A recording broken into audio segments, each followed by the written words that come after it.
Alors quand ce sont les avocats qui le font, ça ne choque personne. Quand ce seraient les juristes d'entreprise qui le feraient, là ça choque tout le monde. Il faudrait qu'ils se mettent sous la protection du statut de lanceur d'alerte. Et s'ils le font, ce sont à la fois des piètres avocats et des piètres gestionnaires. Attends, pause. C'est quoi le Crime Média ? On est une équipe qui vous propose du contenu vidéo respectant 3 piliers. Le débat, l'ouverture d'esprit et la pluralité des opinions. Notre but, faire réfléchir et permettre la libre circulation des idées. Bonne vidéo. Vous mentez. Les chiffres parlent d'eux-mêmes. Bah allez-y, je pense à quel chiffre là ? 70 milliards. N'importe quoi. Je pensais à 1000. C'est pas le concours de la petite blague. Parce que tu veux, j'entends pas. Non, C'est oui. normal. Ni bien ni pas bien. Je peux venir pour avoir des bons ou des mauvais points. Que vous le voulez ou non, vous avez une tête d'arabe, vous ressemblez à mon oncle Mahfoud au Maroc. Monsieur Chambaud, votre adversaire vient de marquer un point, une réaction. Les gens n'ont plein de cul des arabes. On se calme la merde. Je veux dire, on n'est pas dans une cour de prison, quoi. On est tous dans la même équipe.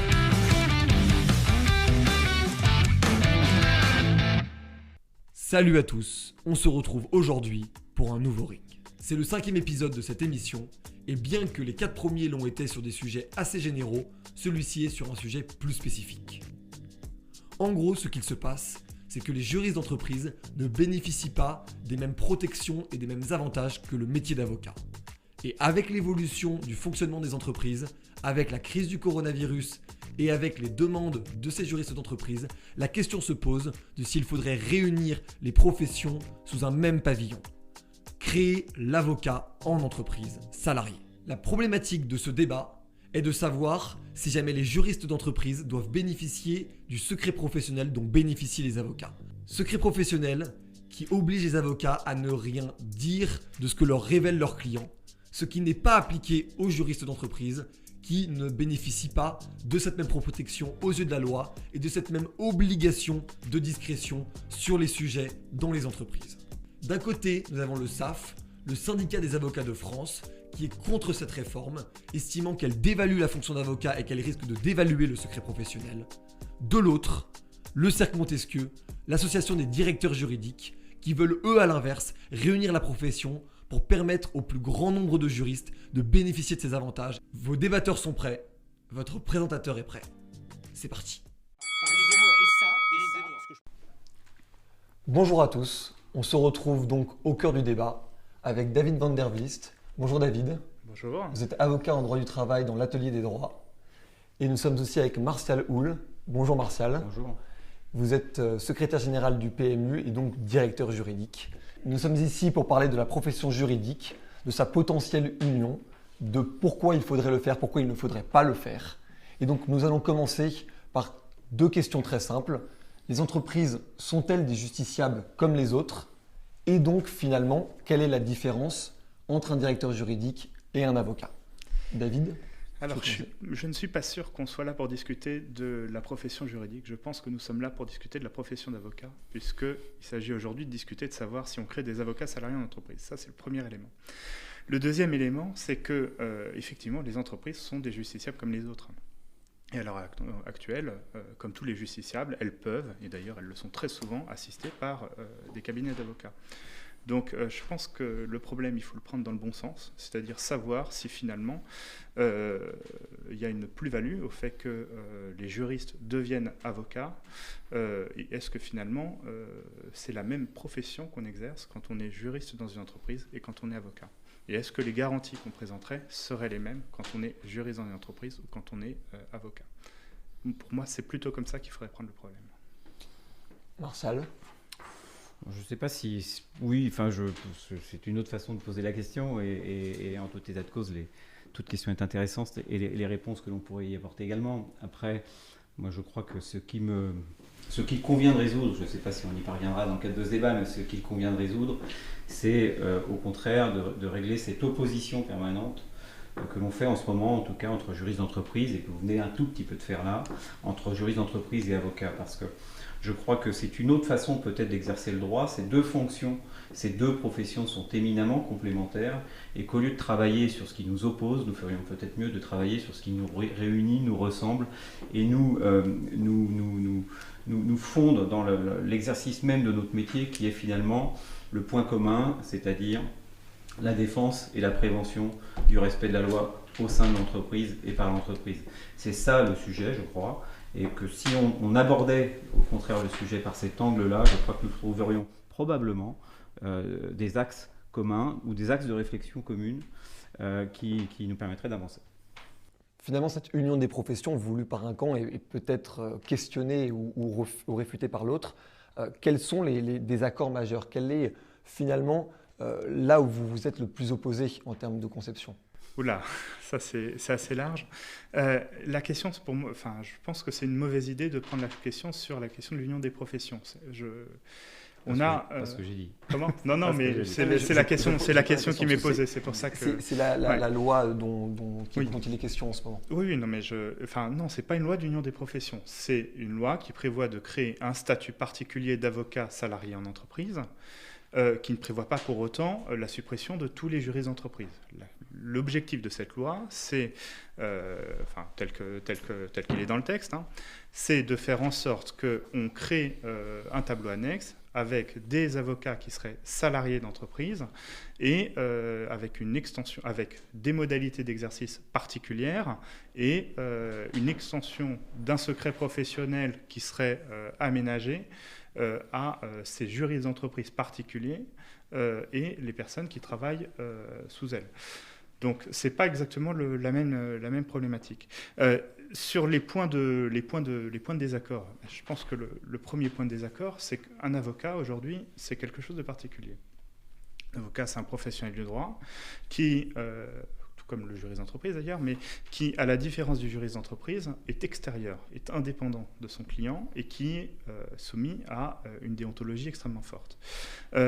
Il doit répondre à son bâtonnier, il doit répondre à un certain nombre d'obligations déontologiques et il y a un certain nombre à la fois de droits et d'obligations, parce que je pense que c'est plus une obligation qu'un droit, tel le secret professionnel, qui s'applique en raison du fait qu'il est là à la fois pour représenter, défendre le justiciable dans le cadre d'un procès, mais aussi sur la phase amont, c'est-à-dire préparer des actes juridiques, préparer une défense, préparer tout un tas de conseillers, où finalement ce secret doit également être exercé.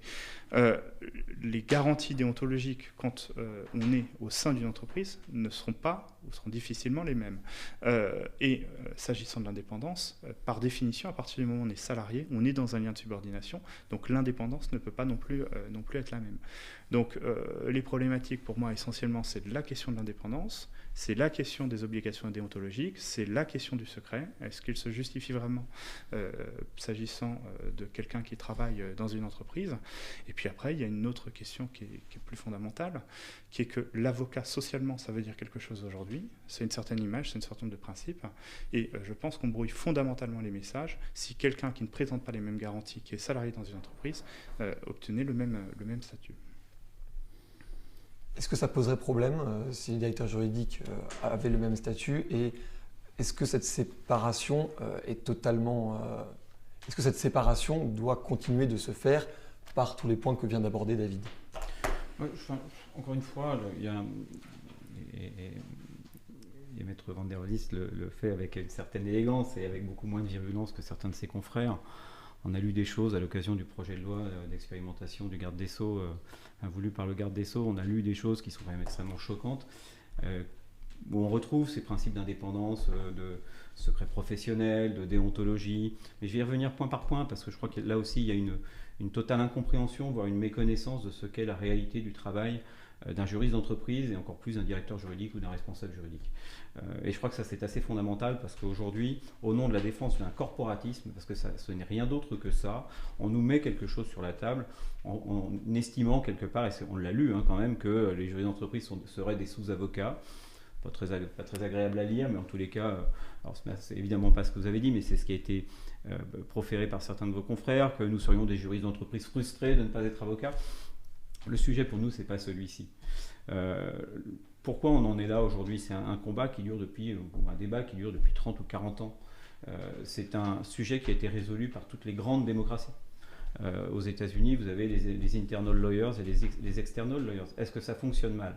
Non. Est-ce que ça a créé de l'emploi? Oui. Est-ce que ça a créé de la valeur de la fonction juridique? Oui. Est-ce que ça a permis surtout de sanctuariser la protection du droit par les entreprises, au sein des entreprises, réponse oui.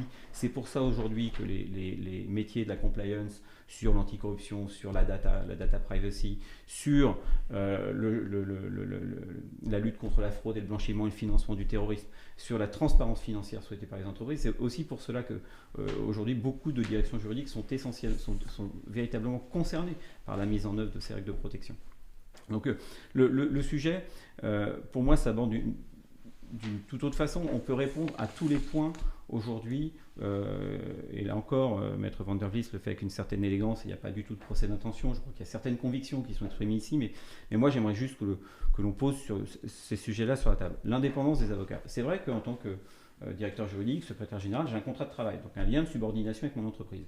Est-ce que vous croyez pourtant que je pourrais exercer mon métier sans une certaine indépendance d'esprit?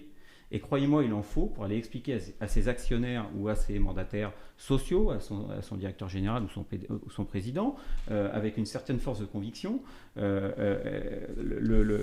que vous ne croyez pas que cette indépendance d'esprit n'est pas fondamentale pour aller imposer des choses et en tout cas pour essayer d'orienter les choix stratégiques de l'entreprise pour éviter qu'elle fasse des erreurs, et des erreurs qui seraient contraires à la loi? Donc l'indépendance commence là. La confidentialité. Alors je peux vous assurer une chose, c'est peut-être le sujet qui m'agace le plus. Parce que je crois que les juristes d'entreprise aujourd'hui ne pourraient pas exercer leur métier s'ils n'étaient pas très rigoureux, voire rigides sur le respect du principe de confidentialité. Si nous ne savons pas respecter ce principe-là, nous n'avons plus la confiance de nos dirigeants et nous ne pouvons pas exercer. Donc le principe de confidentialité, il est tout aussi sanctuarisé chez nous. Il n'est peut-être pas sanctuarisé sur un plan déontologique, parce qu'effectivement nous n'avons pas de statut déontologique comme l'ont les avocats. Mais ça peut être résolu, ce sujet-là. Mais la première des qualités des juristes d'entreprise, c'est bien la capacité à agir en toute confidentialité, parce que par moment, vous allez devoir gérer des sujets qui sont éminemment sensibles, que vous ne pouvez pas mettre sur la place publique et sur lesquels vous ne pourriez absolument pas discuter, y compris avec vos propres équipes. Donc ce principe de confidentialité, aujourd'hui, pour moi, il est quasiment identique dans les faits, en tous les cas, à ce qui fonde la profession d'avocat. Le sujet sur la confidentialité, c'est pas ça. Le sujet, c'est que nous, on a besoin, et c'est une des conséquences du statut que nous réclamons, nous avons besoin d'une protection de nos avis. Ça, c'est un sujet. C'est pas le sujet fondamental, mais c'est un des sujets. Aujourd'hui, nos avis, contrairement aux avis de nos confrères avocats, et j'emploie le mot confrère à dessein, on a besoin de voir protéger nos avis parce que demain, et c'est le cas du PMU par exemple, nous avons des solutions logicielles qui peuvent être des solutions américaines et qui permettent finalement aux juridictions américaines de venir voir ce qui se passe chez nous en France. Il est évident que ça change un peu la donne quand nos avis ne sont pas protégés. Et je crois que tout le monde pourrait en tout cas profiter de ce qui est au fond de tout ce débat, qui est le renforcement de la prévention de la loi et de son respect au sein de l'entreprise. C'est ça le sujet. Et encore, Maître Van der Vlies ne nous a pas opposé la clause de conscience, parce que ça, on en a entendu parler également, mais là aussi on peut y répondre. Mais voilà, c'est l'indépendance, elle pourrait être également réglée par ce statut. Elle est évidemment moins intense que nos confrères avocats, parce que c'est une profession libérale, mais en même temps, cette indépendance, pour nous, elle est essentiellement de fonctionnement. Encore une fois, il faut une certaine autorité, une certaine indépendance d'esprit pour aller expliquer les choses à vos actionnaires et à vos mandataires sociaux. Quand vous devez aller expliquer une stratégie, que votre mandataire social vous dit « go, on y va », vous n'avez pas intérêt à vous planter. Et c'est le directeur juridique qui décide, c'est pas l'avocat qui décide de la stratégie, c'est le directeur juridique qui, lui, s'il perd, peut perdre son emploi. L'avocat va perdre peut-être un dossier, peut-être un client. Le directeur juridique va peut-être perdre son emploi. C'est un peu différent. Vous voyez, la prise de risque, elle est un tout petit peu différente. Et un peu plus intense, je pense, du côté du directeur juridique. C'est la contrepartie, justement, de cette indépendance qui n'est pas aussi intense que la vôtre. Alors, excusez-moi, j'ai été un petit peu... Non, mais il n'y a pas de souci. Donc sur ce point, déjà, vous parlez de l'indépendance comme celle uniquement des directeurs juridiques. Je pense que c'est voir un peu le problème de façon détournée, parce que selon vos statistiques, je parle du cercle Montesquieu, il y aurait 17 000 juristes d'entreprise à l'heure actuelle. Tous ne sont pas des directeurs juridiques. Sachant que le terme de juriste n'est pas un terme précisément défini et qu'un certain nombre de salariés qui font des ressources humaines, par exemple, pourraient également prétendre à une qualité de juriste compte tenu de leur activité. Deuxièmement, donc c'est pas exactement le même positionnement et le juriste, c'est pas forcément celui qui rapporte directement au comité de direction pour définir la politique de l'entreprise. Il y a des juristes qui ont potentiellement cette fonction et il y a des juristes qui sont plus dans une fonction d'exécutant, qui rédigent des contrats, qui mettent en œuvre une politique qui leur est imposée. Donc là, le rapport à l'indépendance n'est déjà plus du tout le même. Deuxièmement, la question de l'indépendance, c'est pas seulement une question d'indépendance intellectuelle.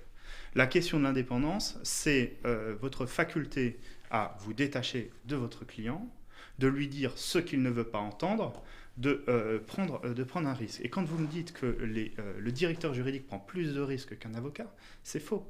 Parce que l'avocat, lui, à la différence du directeur juridique ou de n'importe quel juriste dans l'entreprise, l'avocat, il a une multitude de clients. Donc il a déjà une vision panoramique de la problématique, ce qui est déjà une plus-value importante. Il va, deuxièmement, à la fois faire du conseil et puis derrière avoir une dimension contentieuse. C'est-à-dire que si le conseil qu'il vous donne est erroné, ce sera lui qui sera amené à le défendre devant les juridictions. Et puis troisièmement, c'est une chose d'être licencié quand on est salarié. Mais c'est une autre d'avoir sa responsabilité qui est susceptible d'être engagée. Si nous rendons, nous, avocats, un avis juridique dans lequel on vous dit de faire blanc sans vous alerter sur le fait que si vous faites blanc, il y a ça comme risque, concrètement, c'est notre responsabilité civile que nous engageons. Donc derrière, c'est nous qui sommes susceptibles de devoir vous indemniser. Et ce n'est pas du tout la même chose. Un salarié dans une entreprise, lui, sauf à ce qu'il fasse une faute lourde, c'est-à-dire une faute intentionnelle, il n'engage pas sa responsabilité. Le problème, c'est que la pression, elle peut être très forte. Si on vous demande de faire un contrat qui contient un certain nombre de clauses illicites, si vous voyez que les actionnaires exigent quelque chose et qu'à un moment, dans le cadre de votre progression de carrière ou j'en sais rien, il faut que vous alliez dans leur sens, indépendamment des conséquences qui sont du risque qui est pris. Vous pouvez le faire. À un moment, si les choses capotent, éventuellement, vous serez licencié. Mais ça ira pas plus loin. Alors que si vous êtes avocat et que vous faites ça, concrètement, vous engagez votre responsabilité civile professionnelle. Sur le secret professionnel, alors oui, je comprends tout à fait que dans les entreprises, un certain nombre de juristes, dans leur pratique professionnelle, s'astreignent à un secret. Mais ce n'est pas le même secret que l'avocat. Et je pense que ça ne doit pas être le même secret que l'avocat. C'est-à-dire que dans une entreprise, vous avez le fameux lien de subordination. Ce qui fait que vous pouvez avoir des consignes qui vous sont données, qui sont contraires à un certain nombre de principes. On peut vous demander de préparer des contrats qui sont illicites. Mais bien sûr que si. Enfin, on peut tout à fait faire ça. Derrière l'enjeu, c'est que quand vous êtes avocat, vous allez vous interdire de faire un certain nombre de choses parce que derrière, vous avez un enjeu déontologique. Dans le cadre d'une enquête, on pourra effectivement, et je comprends votre crainte, on pourra effectivement consulter un certain nombre de documents et on pourra également voir ce qu'a préparé le juriste d'entreprise. Et du coup, il y a un certain nombre effectivement d'affaires qui sortent quand on étudie ce que font les juristes d'entreprise.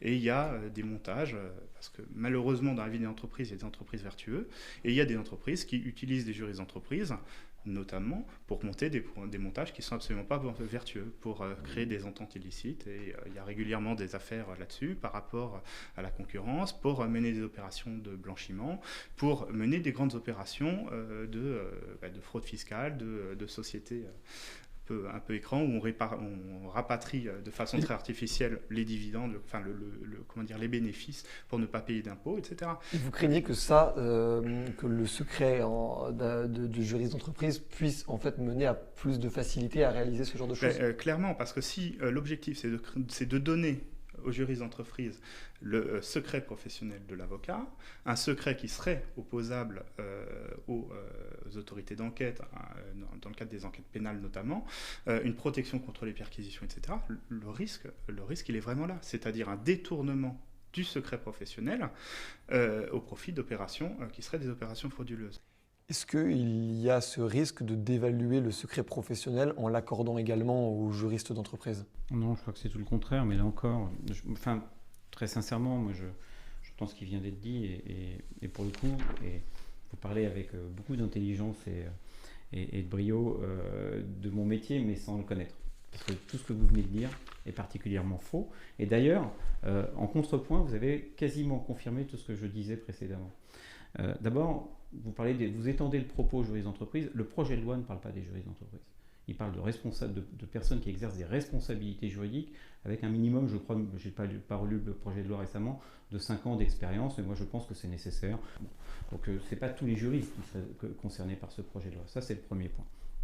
Deuxième point, donc le débat, l'extension de tout votre raisonnement aux juristes d'entreprise, ce n'est pas le sujet aujourd'hui. Ce sera peut-être le sujet demain, ce n'est pas le sujet aujourd'hui. Et pour le coup, ce n'est pas notre demande. Il y a une personne qui assume la responsabilité juridique de l'entreprise, c'est le directeur juridique ou le responsable juridique. Ce n'est pas les autres. Il y a un patron. Donc c'est lui qui va assumer. Et il y a beaucoup de choses que vous avez dit qui finalement confirment ce que je vous disais. Réglons ce sujet-là par un statut. Ça s'appelle avocat ou pas, sauf qu'on ne recréera pas une nouvelle profession réglementée qui serait celle de conseil juridique en entreprise. Il y a un vrai sujet de statut sur des métiers qui nous ressemblent et qui permettrait de résoudre ça. L'intérêt de tout le monde, ce n'est pas de raisonner, encore une fois, au nom de l'intérêt d'un corporatisme qui serait la profession d'avocat, mais de regarder ce qui serait intéressant dans le cadre du respect de la loi.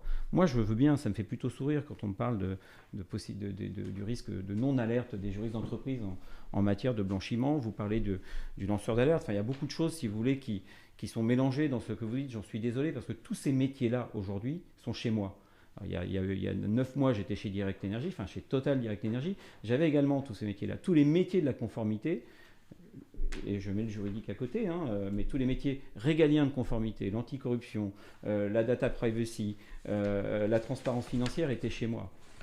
Aujourd'hui, puisque je suis au PMU, c'est une entreprise qui organise essentiellement des paris hippiques sur les courses de chevaux, j'ai un département fraude et blanchiment. Alors croyez-moi, je sais ce que c'est.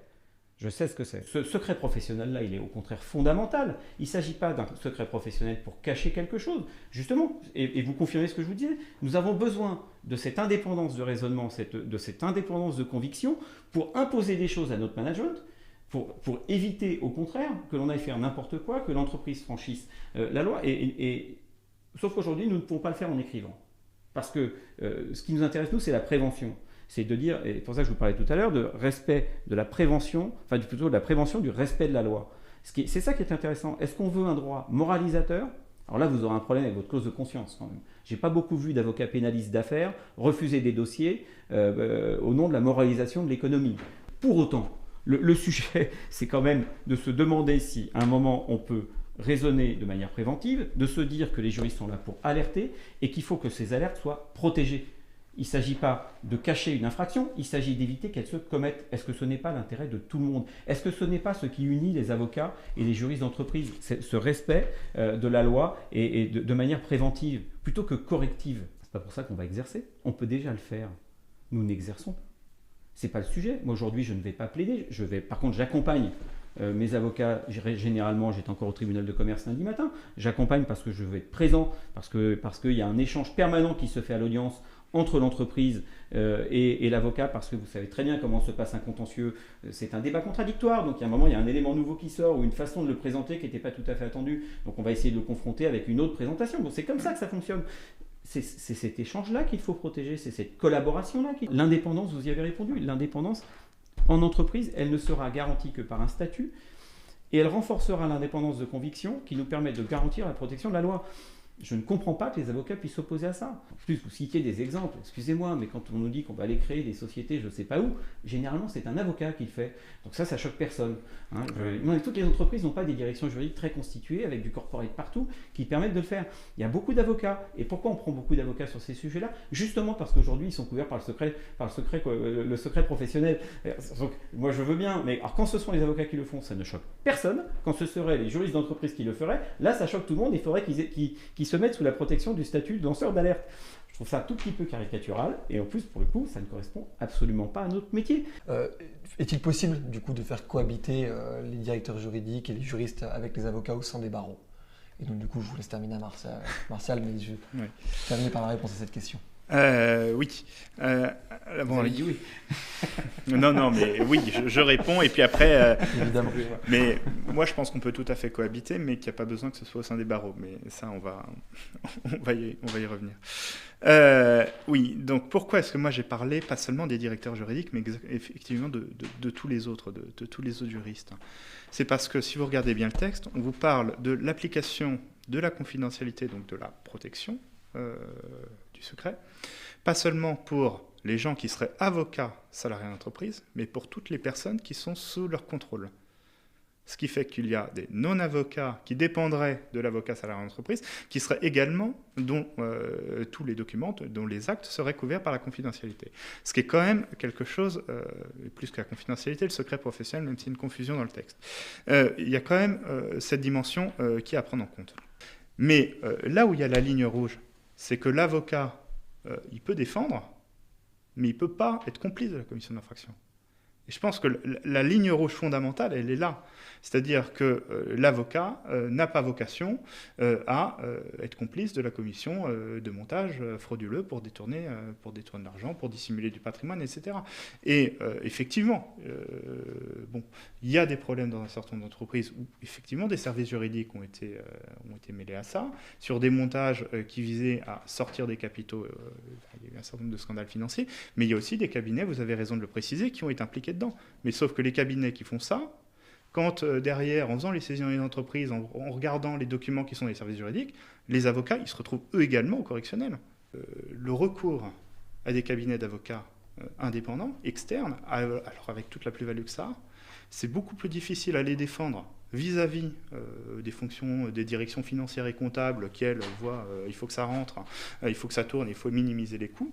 C'est beaucoup plus difficile à justifier quand vous avez des gens qui sont labellisés avocats en interne que quand vous n'en avez pas, parce qu'à un moment, on met noir sur blanc que ce n'est pas les mêmes fonctions, ce n'est pas les mêmes compétences et ce n'est pas la même façon d'exercer.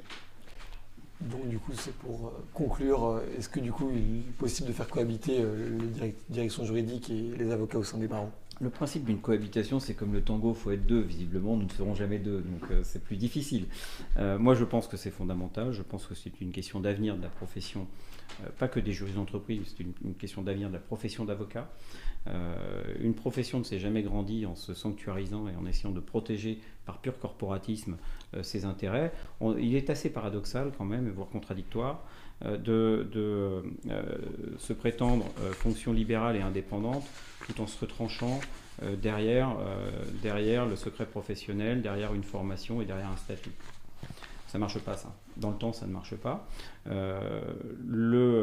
je n'ai pas tout à fait lu, mais peut-être vous avez sûrement raison, je n'ai pas tout à fait lu le projet de loi comme vous sur le secret professionnel, mais ça se résout. Ce projet, il n'est pas encore arrivé sur le bureau de l'Assemblée nationale.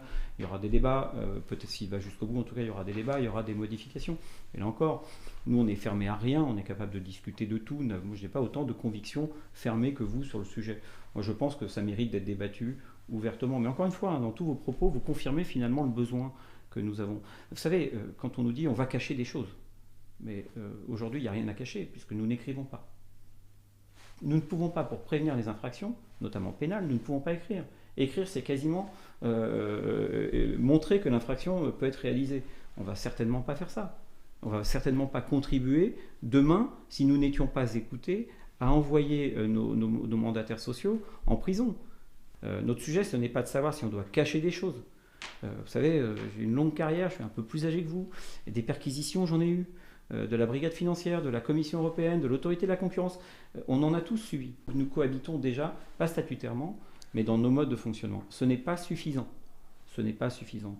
Les avocats oublient aussi quand même beaucoup que, et c'est aussi pour ça que ce rééquilibrage va être nécessaire, c'est que les entreprises sont les principaux prescripteurs financiers par la masse de budget du métier d'avocat aujourd'hui. Ce sont des sommes colossales qui sont mises sur le marché. Il faudrait que les avocats n'oublient pas que nous sommes leurs clients et que le procès d'intention qui est fait au directeur juridique en permanence sur vous allez cacher des choses, vous n'êtes pas digne du secret professionnel, c'est pas le même que vous n'êtes pas indépendant. Mais c'est faux, au contraire. C'est l'indépendance, nous l'avons, nous sommes capables. C'est parce que c'est une indépendance d'esprit, croyez-moi, celle-là a plus de valeur que toute autre, et que nous aussi nous engageons notre responsabilité en permanence. Et presque tout autant que les avocats, mais bien sûr que si. Parce que si une infraction est commise, nous serons, et vous savez très bien comment ça fonctionne, un procureur ne se posera pas de questions. Il va prendre tous ceux qui potentiellement ont eu à connaître d'un dossier, et tout le monde se retrouvera autour de la table, et dans des conditions peu agréables. Et le directeur juridique au premier chef. Et on a une longue liste de directeurs juridiques qui ont été un peu malmenés dans le cadre de certaines enquêtes. Donc, on engage notre responsabilité en permanence. Nous avons des délégations de pouvoir qui organisent un transfert de responsabilité, y compris pénale, sur nos têtes. C'est de ça dont on parle. Vous voulez parler d'indépendance, mais venez vous confronter aux conditions que l'on a en entreprise aujourd'hui en termes d'indépendance. Vous allez voir la force de conviction qu'il faut avoir pour l'assumer, cette indépendance-là. Mais enfin, quand même, nous avons été formés, CAPA mis à part, nous avons été formés sur les mêmes bancs, avec les mêmes professeurs, avec les mêmes matières. Et ça justifierait que nous soyons mis au banc de cette profession, simplement en étant vus comme la poule aux œufs d'or, parce que nous apportons beaucoup d'argent pour nous payer les services d'avocats compétents. C'est un problème. Quand il y a une direction juridique forte, ça crée du droit, ça crée des marchés, ça crée des emplois. C'est ça le sujet. C'est ça le sujet. Et je pense, surtout en ce moment, qu'on a peut-être intérêt à regarder les pistes qui permettront demain de créer des emplois, certes pour les juristes d'entreprise, mais aussi pour les avocats. Ce projet de loi, si vous regardez bien, il y a une petite clause sur les directeurs juridiques ou responsables juridiques qui pourraient devenir avocats s'ils ont 5 ans d'expérience, et je crois qu'il faut passer l'examen de déontologie en plus, je crois. Moi je crois qu'il faut renforcer cette notion de déontologie pour voir comment elle s'organise, parlons-en. Mais il est d'abord fait pour les avocats qui pourraient venir exercer sans sommet, qui pourraient venir exercer en entreprise. C'est ça le sujet, l'essentiel des textes de ce projet. Ça. Donc, bien sûr que si, il est écrit comme ça le texte. Et je crois que pour les jeunes avocats qui aujourd'hui ont peut-être du mal à rentrer sur ce marché-là ou à rentrer en entreprise, je pense que c'est assez fondamental. Qu'on soit clair, il ne s'agit pas de dire que vous devez être mis au banc d'une profession. C'est un peu le cas, de certains. Moi, ce que je dis simplement, ce sont les propos de certains de vos confrères. Moi, ce que je dis simplement, c'est qu'il y a 2 professions différentes et qui ne sont pas des professions de valeur inégale. Je veux dire, pour moi, c'est pas moins vertueux d'être avocat ou d'être juriste d'entreprise.